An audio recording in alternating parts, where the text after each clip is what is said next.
हनुमान चालीसा, बजरंग बाण और सुंदरकांड तीनों ही भगवान हनुमान की स्तुति व उपासना से जुड़े अत्यंत प्रभावशाली पाठ हैं। लेकिन इन तीनों में से सबसे अधिक प्रभाव किसका पड़ता है और आपको किसका पाठ करना चाहिए, इसे जानने के लिए ये जानना जरूरी है कि आप किस उद्देश्य से इसका पाठ करते हैं। हनुमान जी साहस और भय से मुक्ति प्रदान करते हैं। वो संकट मोचन भी कहलाते हैं। लोग अपने अलग अलग उद्देश्यों की पूर्ति के लिए हनुमान जी की आराधना करते हैं।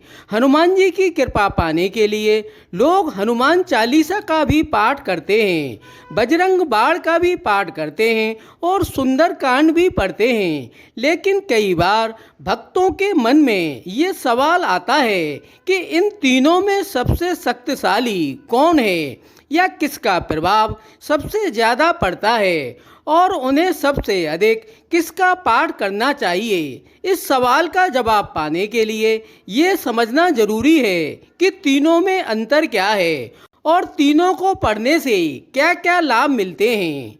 हनुमान चालीसा एक संतुलित और सर्वश्रेष्ठ दैनिक पाठ है। इसमें 40 चौपाइयाँ और 2 दोहे हैं जो बेहद सौम्य और मधुर हैं। हनुमान चालीसा के पाठ का उद्देश्य शांति, वह से मुक्ति, आत्मबल, भूत प्रेत बाधा से रक्षा इत्यादि है। चूँकि ये समस्याएं सबके जीवन में हैं, इसलिए इसकी लोकप्रियता भी लोगों में सबसे अधिक है और ये सबसे ज़्यादा पढ़ा जाने वाला पाठ है। इसे पढ़ना भी आसान है। हनुमान चालीसा का पाठ करने से साढ़े साती का भी प्रभाव हटता है और मन भी शांत होता है। हनुमान चालीसा में हनुमान जी के गुणों का बखान है। हनुमान चालीसा हनुमान जी के माध्यम से व्यक्ति को उसके अंदर विद्यमान गुणों का बोध कराती है। भक्त अपने अंदर भी हनुमान जी के गुणों को अंतर्निहित करता जाता है और उसमें बल और बुद्धि जैसे गुण जागृत होते हैं। जबकि बजरंग बाण एक शक्तिशाली मंत्र है जो नकारात्मक शक्तियों के खिलाफ सुरक्षा प्रदान करता है।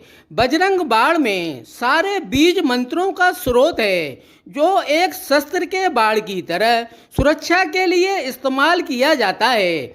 बजरंग बाण एक अत्यंत शक्तिशाली और आक्रामक स्तुति है। बजरंग बाण का पाठ तब किया जाता है जब जीवन में कोई बहुत बड़ा संकट या तांत्रिक बाधा हो, दुश्मनों से रक्षा या नकारात्मक शक्तियों से युद्ध हो या आप किसी मुसीबत में हो। बजरंग बाण का पाठ करने से आत्मविश्वास में वृद्धि होती है, हृदय रोग और ब्लड प्रेशर में फायदा होता है, किसी नुकसान से उबरने में मदद मिलती है। बजरंग बाण की भाषा बहुत ही तीव्र और आदेशात्मक है।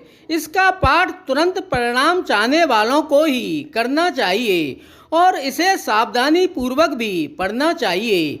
बजरंग बाण का पाठ कभी भी गुस्से में नहीं करना चाहिए, बल्कि पूरी श्रद्धा व संयम से करना चाहिए। जबकि सुंदरकांड राम कथा का वो हिस्सा है जिसमें हनुमान जी की सबसे उज्जवल लीला का वर्णन है। यह रामचरितमानस का 5वां अध्याय है जो सबसे लंबा और कथा रूप में है। इसका पाठ करने से मन की शांति, कार्य सिद्धि, भक्ति व श्रद्धा बढ़ाना, जीवन में चमत्कारिक बदलाव जैसे लाभ मिलते हैं। इसकी विशेषता है कि इसमें हनुमान की लंका यात्रा, सीता दर्शन, अग्नि परीक्षा इत्यादि सभी लीला वर्णन होते हैं। शुभ कार्यों से पहले परीक्षा या कर्ज मुक्ति के लिए यह श्रेष्ठ है।